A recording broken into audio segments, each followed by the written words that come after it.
Hello बच्चों। आज हम लोग एक नया चैप्टर लेकर के आए हैं जिसका नाम है केमिकल बॉन्डिंग। बहुत ही इंटरेस्टिंग टॉपिक है और साथ साथ बहुत ही इम्पोर्टेंट टॉपिक है। इसी के बेसिस पे हम लोग आगे का सारा ऑर्गेनिक केमिस्ट्री और इनऑर्गेनिक केमिस्ट्री से रिलेटेड जितने भी कॉन्सेप्ट्स होंगे इसी के थ्रू हम लोग समझने का प्रयास करेंगे। ठीक है, तो क्योंकि आज तो हमारा इंट्रोडक्शन क्लास है केमिकल बॉन्डिंग का, तो सबसे पहले हम लोग समझते हैं कि केमिकल बॉन्डिंग होता क्या है। ठीक है, तो केमिकल बॉन्डिंग सिंपल सा इसका मतलब है रासायनिक बंधन।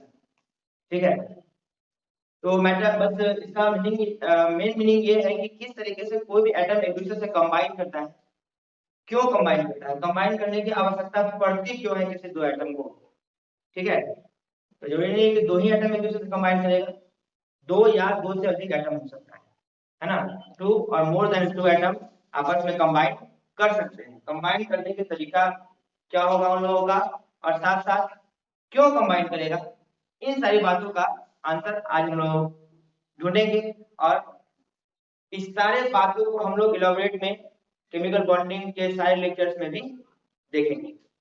तो सबसे इनिशियल जो हमारा केमिकल बॉन्डिंग का जो टर्म है, टॉपिक है, उसको हम बोलते हैं बॉन्ड।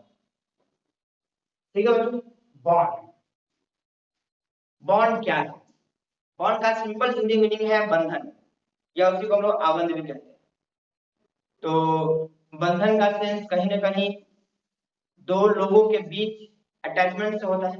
मतलब दो लोग एक दूसरे के साथ किसी न किसी तरीके से जुड़े हुए हैं, कोई दो एटम एक दूसरे के साथ जुड़ा हुआ है ना। तो उसको हम लोग क्या कहते हैं कि उस दोनों के बीच बॉन्डिंग है, उस दोनों के बीच एक बॉन्ड काम कर रहा है। ठीक है, तो सबसे पहले अगर सिंपल इसका डेफिनेशन के बारे में हम लोग अगर बात करें कि बॉन्ड क्या है, तो कहते हैं क्या कि bond is a type of force of attraction. Bond is a type of force of attraction by which two or more atom combine with each other. मतलब बॉन्ड जो है वो क्या है बच्चों, एक प्रकार का फोर्स ऑफ अट्रैक्शन है जिसके द्वारा दो या दो से अधिक एटम एक दूसरे के साथ कंबाइन करते हैं, एक दूसरे के साथ जुड़ करके और एक न्यू कंपाउंड का फॉर्मेशन करते हैं। ठीक है, तो जो बॉन्ड की हम लोग बात कर रहे हैं ये सिर्फ और सिर्फ एटम्स पे ही लागू नहीं होता है ना। आप अपने निजी जीवन में भी हर एक के साथ इस टर्म को रिलेट कर सकते हैं। जैसे मान लीजिए कि आप एक पर्सन है, तो कहीं ना कहीं आपके माता पिता भी निश्चित रूप से होंगे। तो अगर माता है, माता जी है अगर आपकी, तो कहीं ना कहीं आपके और माता जी के बीच रिलेशन जो हुआ वो क्या हुआ, बेटा और माँ का। ठीक है, तो वहां पे क्या है, आप अपनी माँ से एक अलग तरह के फोर्स ऑफ अट्रैक्शन से क्या है, जुड़े हुए हैं। अगर आप एक दिन दो दिन भी अगर अपने माँ से बात नहीं करें तो कहीं ना कहीं आपको मतलब अजीब फील होता होगा और लगता होगा कि मैं अपनी माँ से बात कर लूं। तो वो क्या है एक्चुअली, वो अट्रैक्शन है ना। वो आप दोनों के बीच एक अट्रैक्टिव फोर्स काम कर रहा है जिसके द्वारा जो है आप अपनी माँ को माँ कह रहे हैं और आपकी माँ आपको बेटा कह रही है। सेम है आपके और पिता के बीच भी बात होगी, कहीं ना कहीं आपके पिताजी के बीच भी जो है क्या है, एक फोर्स ऑफ अट्रैक्शन काम कर रहा है, एक आकर्षण बल काम कर रहा है जिसके द्वारा जो है आप लोग एक दूसरे के साथ जुड़े हुए हैं। आपका दोस्त हो, आपकी सिस्टर हो, आपके ब्रदर हो, कोई भी हो, कहीं ना कहीं सब लोग एक दूसरे के साथ जो है वो एक फोर्स ऑफ अट्रैक्शन के साथ जो है वो क्या होते हैं, जुड़े हुए होते हैं। हाँ, ये सारे फोर्स ऑफ अट्रैक्शन एक जैसे होते हैं, एक एक जैसे नहीं होंगे, वो सब के मतलब सब के साथ जो है अलग अलग एक फोर्स ऑफ अट्रैक्शन काम करता है। जैसे अगर आपके सामने आपकी सिस्टर आई तो कहीं क्या कहेंगे, हाँ मेरी बहन आई, तो उसके साथ एक आपका अलग अटैचमेंट है, एक अलग बॉन्डिंग है। आपकी माता जी आए तो मेरी माँ है, तो कहीं ना कहीं मतलब सबके साथ एक अलग अलग बॉन्डिंग होता है, एक अलग अलग अटैचमेंट है, एक अलग अलग type of force of attraction है जिसके द्वारा जो है आप सबके साथ जुड़े हुए हैं और एक रिलेशनशिप बना हुआ है ना। तो वही मैं कह रहा हूँ कि बॉन्डिंग होने का मतलब है कि कहीं ना कहीं कोई ना कोई फोर्स ऑफ अट्रैक्शन काम कर रहा है। अगर आप हमारी वीडियो को देख रहे हैं, हम मेरी वीडियो को देख रहे हैं, मेरे लेक्चर्स को देख रहे हैं, तो कहीं ना कहीं आपका मेरे साथ अटैचमेंट है ना।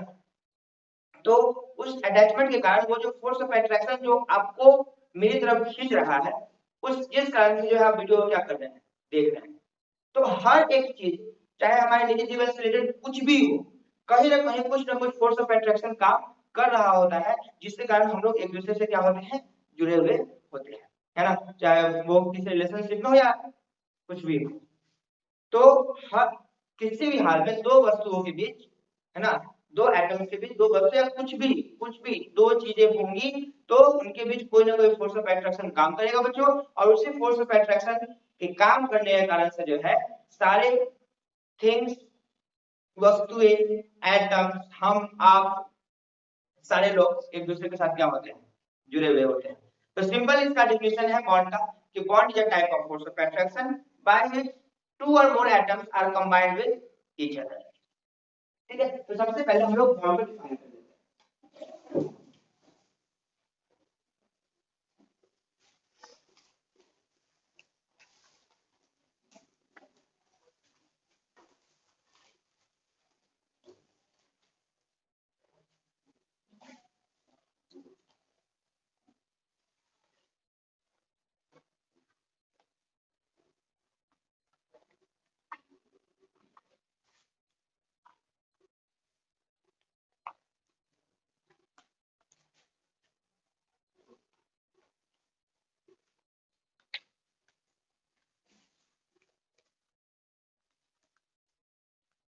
ठीक है, क्या बॉन्ड क्या है, इस प्रकार का फोर्स ऑफ अट्रैक्शन है जिसके द्वारा जो है कोई टू और मोर एटम जो होते हैं वो एक दूसरे के साथ जुड़े होते हैं, एक दूसरे के साथ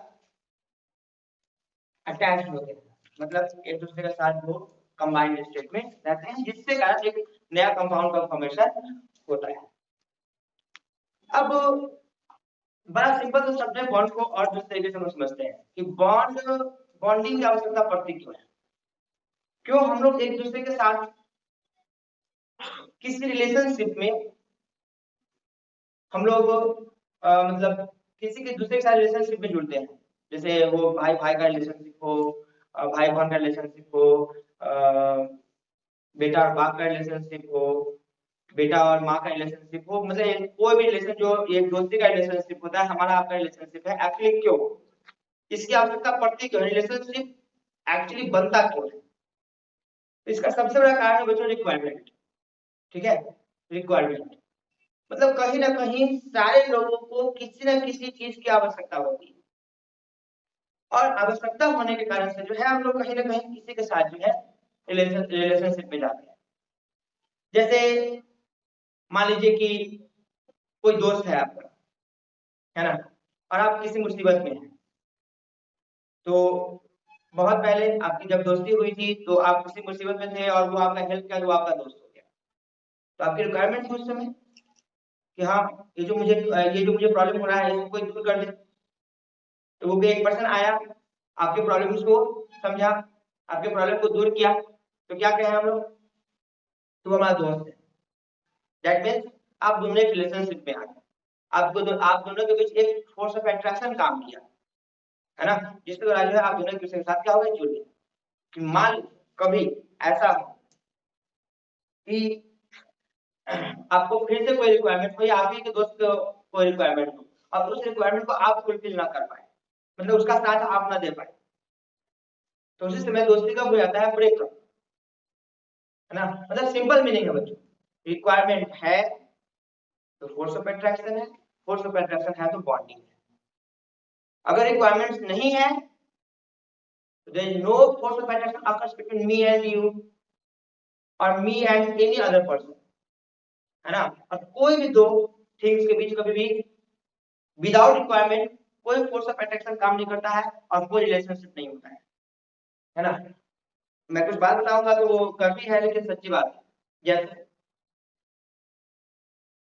आप आपके और पिताजी के बीच जो भी संबंध है, चलिए बचपन में तुम लोग कहते हैं कि हाँ हमारे पिताजी बहुत अच्छे हैं, हमारे पिताजी बहुत अच्छे हैं, लेकिन मान लीजिए कि आप नालायक बच्चे हैं अपने पिता के, ठीक है ना, और आप बड़े हो चुके हैं, आप कुछ नहीं कर रहे हैं, और आपके हर एक रिक्वायरमेंट के लिए आपकी डिपेंडेंसी अपने पिता पे है, और किसी कारणवश वो सामर्थ्य न हो, ये भी हो सकता है, और किसी कारणवश वो आप जो उनसे मांगे वो आपको पूरा नहीं कर रहे हैं, तो कहीं ना कहीं आपके और पिताजी के बीच जो रिलेशन है उसमें जो है प्रॉब्लम्स आने शुरू हो जाती है। और एक समय तो कभी कभी ऐसा भी होता है और सुनने को मिलता है कि आप हमारे बाप हैं, नहीं नहीं, आप हमारे बाप, बाप ऐसा होता है नहीं, है ना। तो क्या हुआ वहां, क्यों ये रिलेशनशिप क्यों खराब हुआ, कहीं ना कहीं जो रिक्वायरमेंट था, जो लेन देन थी वो कहीं ना कहीं कुछ ना कुछ क्या हो रहा था, वो गड़बड़ा रहा था। तो रिक्वायरमेंट्स जो आपकी थी वो फुलफिल नहीं हो गई, तो कहीं ना कहीं जो फोर्स ऑफ अट्रैक्शन जो काम कर रहा था पहले, वो फोर्स ऑफ अट्रैक्शन अब कम काम कर रहा है। मतलब आपके वजह फोर्स ऑफ अट्रैक्शन नहीं बल्कि रिपल्सन फोर्स लग रहा है, तो आप दोनों के बीच का जो है रिलेशनशिप हो जाता है खराब। अगर आप बोलेंगे अपने पिता को कि आपके जैसा कोई पिता होता है, तो कॉमन सी बात है आपके पिताजी बोलेंगे कि आपका जैसा कोई बेटा होता है ना। जब दोनों के बीच इस तरीके से अगर बातचीत होगी तो कहीं ना कहीं दोनों के बीच क्या आ जाता है, खटापन, रिलेशन में जो है वो क्या हो जाएगा, खटापन हो जाएगा। प्रॉब्लम शुरू शुरू शुरू हो जाती है आपके और पिताजी के बीच। आप पिताजी की बात को नहीं मानेंगे, पिताजी आपकी बात को नहीं मानेंगे, है ना। तो कहीं ना कहीं रिलेशनशिप जो है वो जो बॉन्डिंग है आपके पिताजी के बीच जो बॉन्डिंग थी वो अब खराब होना शुरू हो जाता है। तो मतलब सिंपल है कि बॉन्डिंग की जो मतलब बॉन्डिंग क्यों है, क्यों मतलब कोई भी दो एटम एक दूसरे के साथ क्यों जुड़ा हुआ है, या कोई भी दो पर्सन एक दूसरे के साथ क्यों जुड़े हुए हैं, तो कहीं ना कहीं किसी न किसी चीज की रिक्वायरमेंट्स होती है। हम लोग कभी कभी ऐसा भी होता है कि जिस पर्सन को नहीं जान रहे होते हैं उनके साथ भी हम लोग कहीं ना कहीं कोई बॉन्डिंग काम कर जाता है, एक फोर्स ऑफ अट्रैक्शन काम कर जाता है। तो भी वो भी फोर्स ऑफ अट्रैक्शन तभी काम करेगा बच्चों, जब किसी न किसी तरीके से वो आपको हेल्प किया हो तो आप लोग एक उसको रिलेशनशिप का नाम दे देते हैं, इसको लोग कहते हैं दोस्ती। जैसे सच एग्जाम्पल हम बात करेंगे, कहीं हम किसी कोई हमारा एग्जाम था और कॉम्पिटिटिव एग्जाम था, और उस कॉम्पिटिटिव एग्जाम को देने के लिए हम किसी अनजान शहर में गए, है ना। और वहां बहुत सारे लोग थे, लेकिन सारे सारे से तो नहीं पूछ सकते हैं, किसी एक से पूछे कि हाँ ये मुझे थोड़ा सेंटर बता दीजिए। तो चलिए सेंटर आपको बता भी दिया, और साथ साथ थोड़ा सा वो आपके साथ ये भी किया कि वो आपको सेंटर तक पहुंचा दिया। तो जिस पर्सन को आप नहीं जान रहे थे वो भी आप क्या कहेंगे, आप नंबर एक दूसरे को ले लेंगे, दे देंगे और कहेंगे ये हमारा दोस्त है। तो आपसे कोई पूछेगा ये कौन है, इसको तो पहले कभी देखे नहीं, तो क्या कहेंगे आप, ये हमारा दोस्त है। तो दोस्ती क्यों हुई, चिंता से बात है कि आपकी जो रिक्वायरमेंट थी उसको उस लड़के ने फुलफिल कर दिया, या आपके दोस्त ने फुलफिल कर दिया। अगर आप कहीं जाते जाते हैं एग्जाम देने के लिए, अगर मान लीजिए आपको किसी प्रकार की रिक्वायरमेंट की आवश्यकता नहीं थी, मतलब आप सब कुछ जान रहे हैं, आप प्रॉपर सेंटर तक पहुंच सकते हैं, आपके पास जो है सफिशिएंट रिसोर्सेज है, तो आप जाएंगे चुपचाप सेंटर तक पहुंचेंगे, एग्जाम देंगे और फिर फाइनली आप आ जाएंगे। तो वहां पर आपको किसी से इंटरेक्शन की आवश्यकता नहीं पड़ेगी, किसी से बातचीत करने की आवश्यकता नहीं पड़ेगी, आपको किसी प्रकार की रिक्वायरमेंट नहीं, तो वहां आप किसी किसी किसी से रिलेशनशिप में नहीं जाएंगे, आप किसी के साथ रिलेशन नहीं बनाएंगे, वहां कहीं कुछ नहीं। मतलब क्या है, आप हम कह सकते हैं कि आप एक नोबेल गैस जैसा बिहेव करना शुरू कर देंगे। दैट मीन नोबेल गैस क्या है, हम लोग पिछले जो है लेक्चर्स में हम लोगों ने पढ़ा है, मतलब केमिकल बॉन्डिंग का लेक्चर नहीं हुआ क्योंकि केमिकल बॉन्डिंग का तो ये फर्स्ट लेक्चर है। हम लोगों ने पीरियोडिक टेबल में पढ़ा है इन सारी चीजों को। तो क्या होता है नोबेल गैस, उसके आउटर मोस्ट शेल में पहले से ही 8 इलेक्ट्रॉन्स कंप्लीट होता है ना, और सारा एटम यही चाहता है। तो अगर जितने भी नोबेल गैस है उसके आउटर मोस्ट शेल में पहले से ही 8 इलेक्ट्रॉन कंप्लीट है, तो उसको कोई जरूरत है ही नहीं कि वो किसी को इलेक्ट्रॉन दे दे या किसी से इलेक्ट्रॉन ले ले। मतलब वो ऑलरेडी बहुत सबसे ज्यादा स्टेबल फॉर्म में होता है, तो स्टेबल फॉर्म में है तो कॉमन सी बात है वो किसी से मतलब नहीं रखेगा। जैसे आपके पास ही ऑलमोस्ट सारे रिसोर्सेज है आपके पास, तो आप देखते होंगे आपके गांव के आसपास में जो भी पर्सन है, अगर उनके पास सब कुछ है, सब कुछ है, तो कहीं ना कहीं वो आप लोगों से ज्यादा इंटरेक्ट नहीं करते होंगे, ज्यादा जुड़ते नहीं होंगे, ज्यादा आपसे बातचीत नहीं करते होंगे, बिकॉज आपकी उनको आवश्यकता नहीं है। तो कहीं ना कहीं बॉन्डिंग जो टर्म आया है वो विदाउट रिक्वायरमेंट बॉन्डिंग टर्म आ ही नहीं सकता है। जब तक कोई रिक्वायरमेंट नहीं है तब तक बॉन्डिंग संभव नहीं। तो चलिए ये सब तो रिलेशनशिप की बातें हो गई, अब इसको हम लोग अप्लाई करते हैं केमिस्ट्री के रूप में। तो बॉन्डिंग कहाँ होता है बच्चों, एक्चुअली एटम्स के बीच, टू और मोर एटम्स के बीच बॉन्डिंग होता है। तो ये बॉन्डिंग एटम्स के बीच क्यों होता है, ये बॉन्डिंग एटम्स के बीच क्यों होता है, तो सबसे इंपॉर्टेंट टर्म, इसको कभी अपने दिमाग से नहीं निकालिएगा, है ना। पूरा ऑर्गेनिक केमिस्ट्री से और इनऑर्गेनिक केमिस्ट्री सब कुछ, मतलब ऑलमोस्ट 60-70% जो है सारा थ्योरी से रिलेटेड या जितना भी कॉन्सेप्ट है इसी बेसिस पे है, ठीक है ना। तो जितने भी एटम्स होते हैं ना बच्चों, जितने भी एटम्स हैं वो सारे चाहते हैं क्या कि उसके आउटर मोस्ट सेल में 8 इलेक्ट्रॉन कंप्लीट हो जाए, है ना। each atom want to achieve 8 electrons in their outermost shell, है ना। मतलब ये जितने भी एटम्स होते हैं वो चाहते हैं क्या कि 8 इलेक्ट्रॉन हमारे आउटर मोस्ट सेल में आ जाए और हम अपने आप को सबसे ज्यादा स्टेबल फॉर्म में ले आए। और कॉमन सी बात है, जिंदगी चल ही रही है स्टेबिलिटी के लिए, है ना। हम लोग हर एक काम करते हैं स्टेबिलिटी को मेंटेन करने के लिए कि जितने भी स्टेबल अभी है उससे ज्यादा स्टेबल अब हो जाए।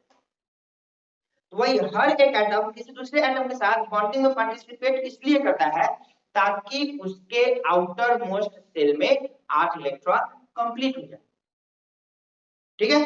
तो अब यही मैटर है कि किस तरीके से कोई एटम अपने आउटर मोस्ट सेल में 8 इलेक्ट्रॉन को कंप्लीट करेगा, ठीक है।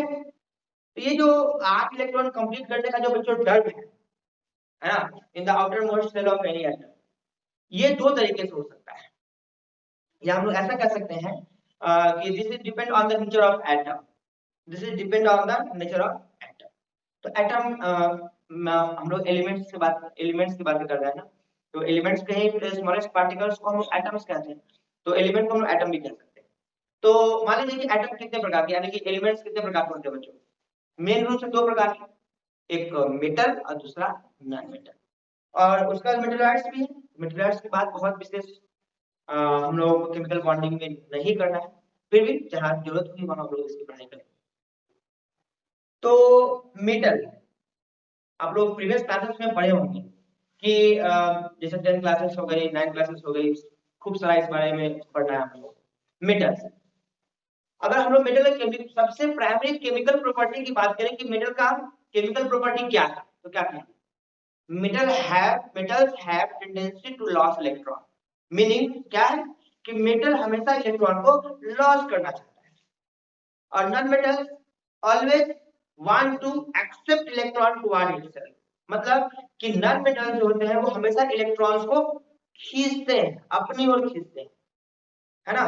वो एक्सेप्ट करना चाहते हैं इलेक्ट्रॉन्स, मतलब नॉन मेटल में कभी इलेक्ट्रॉन देने की टेंडेंसी नहीं होती है, वो उसमें हमेशा इलेक्ट्रॉन लेने की टेंडेंसी होगी। और मेटल के पास हमेशा इलेक्ट्रॉन देने की टेंडेंसी होती है, उसमें इलेक्ट्रॉन लेने की टेंडेंसी कभी भी नहीं होती। तो जो भी एटम्स हैं जिनके आउटर मोस्ट सेल में 8 इलेक्ट्रॉन्स नहीं है, वो कहीं ना कहीं 8 इलेक्ट्रॉन्स को कंप्लीट करना चाहेंगे अपने आउटर मोस्ट सेल में, है ना। बाय टू वे, दो रास्ते से, एक इलेक्ट्रॉन को लॉस करके और दूसरा बच्चों इलेक्ट्रॉन को गेन करके, है ना। each metal or non-metal want to achieve 8 electrons in their outermost shell by losing electron or by accepting electron, है ना। हर एक मेटल और नॉन मेटल चाहता है कि अपने आउटर मोस्ट सेल में 8 इलेक्ट्रॉन कंप्लीट हो जाए, इलेक्ट्रॉन देकर या इलेक्ट्रॉन लेकर। लेकिन ध्यान रहे, मेटल हमेशा इलेक्ट्रॉन लॉस करके अपने आउटर मोस्ट सेल में 8 इलेक्ट्रॉन कंप्लीट करेगा, और नॉन मेटल हमेशा इलेक्ट्रॉन को एक्सेप्ट करके आपने आउटर मोस्ट सेल में कंप्लीट करेगा, 8 इलेक्ट्रॉन कंप्लीट करेगा, ठीक है। तो अब देखिए सीधी सी बात है, रिक्वायरमेंट्स का हम लोग को समझ हो गया कि एटम को रिक्वायरमेंट है किस चीज का बच्चों, इलेक्ट्रॉन्स का। कैसा रिक्वायरमेंट है, तो उसके आउटर मोस्ट सेल में 8 इलेक्ट्रॉन्स को कंप्लीट करना है। तो वही जो 8 इलेक्ट्रॉन कंप्लीट करने का जो रिक्वायरमेंट है ना, यही किसी दो से अधिक एटम के बीच का बॉन्डिंग का कारण है, रीजन है, ठीक है। मतलब कि बॉन्डिंग, ये जो हम लोग देख रहे हैं, जो बॉन्ड होगा किसी दो एटम के बीच, ये जो बॉन्डिंग केमिकल बॉन्डिंग होगी वो किस लिए बच्चों, ताकि हर एक एलिमेंट अपने आउटर मोस्ट सेल में 8 इलेक्ट्रॉन्स को कंप्लीट करे, ठीक है। तो होपफुली ये सारी बातें आज आप लोगों को समझ में आ रही होगी। तो चलिए इसको हम लोग और बात आगे देखते हैं, ठीक है बच्चों।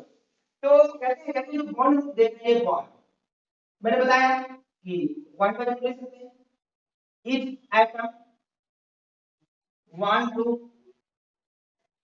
achieve 8 electrons in their outermost shell, ठीक है। हर एक want to achieve as if 8 electrons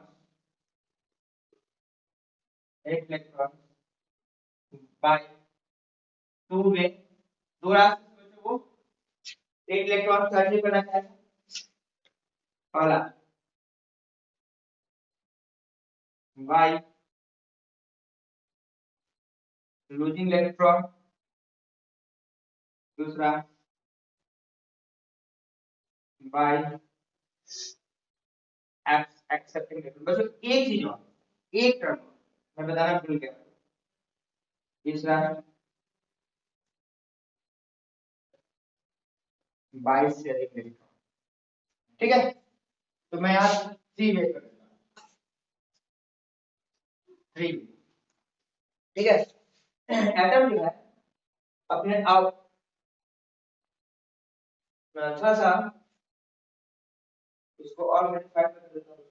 8 electron in their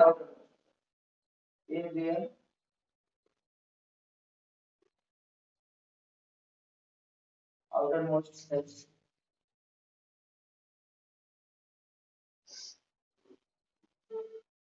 by 3 way,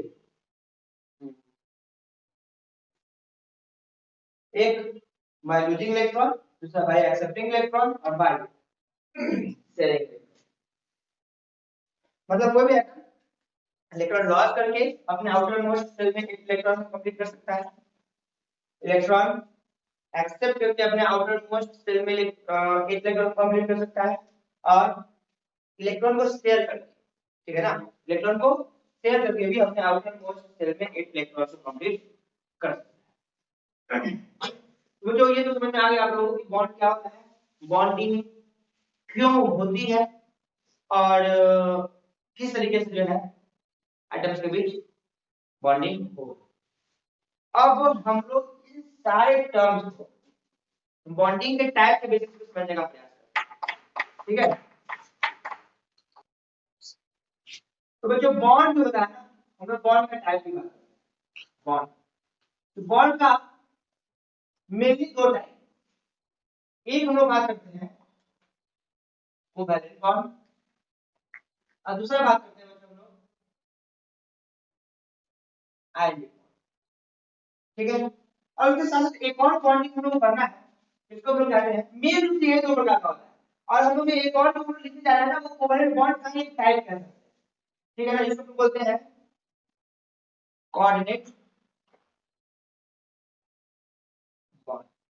यही 3 तरह का है, और वो एटम्स के बीच बॉन्डिंग को करना है, एक कोवैलेंट बॉन्ड, एक आयनिक बॉन्ड, और दूसरा जो कोऑर्डिनेट बॉन्ड। तो 10 क्लासेस में आप लोगों ने कोवैलेंट बॉन्ड और आयनिक बॉन्ड को ऑलरेडी पढ़ चुके होंगे आप लोग। हम लोग उसी में नया छोटा सा टर्म बनाया है, एक नया टर्म बनाया कोऑर्डिनेट बॉन्ड, लेकिन प्रॉपर इसको भी हम लोग पढ़ करके और फिर फाइनली हम लोग इस पे पहुंचे। ठीक है, और फिर हम लोग आगे इलैबोरेट में केमिकल बॉन्डिंग के बारे में समझेंगे, जानेंगे। उससे पहले बहुत जरूरी है कि आप लोगों को इलेक्ट्रॉनिक कॉन्फ़िगरेशन आना चाहिए, है ना, आप लोगों को वैलेंस इलेक्ट्रॉन और वैलेंस निकालने आना चाहिए। जो लोग जो भी नए लोग इस वीडियो को देख रहे हैं, मैं उनसे रिक्वेस्ट करता हूं कि बेसिक कॉन्सेप्ट ऑफ केमिस्ट्री का आप जाकर के लेक्चर को देख लें सबसे पहले, फिर इलेक्ट्रॉनिक कॉन्फ़िगरेशन को मैंने शॉर्ट ट्रिक के द्वारा मैंने बताया है पीरियोडिक क्लासिफिकेशन ऑफ एलिमेंट के लेक्चर नंबर 2 में। आप जाएं सबसे पहले उसको देख लें, और उसको देखने और समझने के बाद जो है आगे का राह जो होगा वो आप लोगों के लिए बहुत ही आसान होने वाला है और बहुत ही मजा आने वाला है। तो आज के लिए बस हम इसको यहीं स्टॉप करते हैं, और फिर मिलते हैं हम लोग अगले लेक्चर में। Thank you.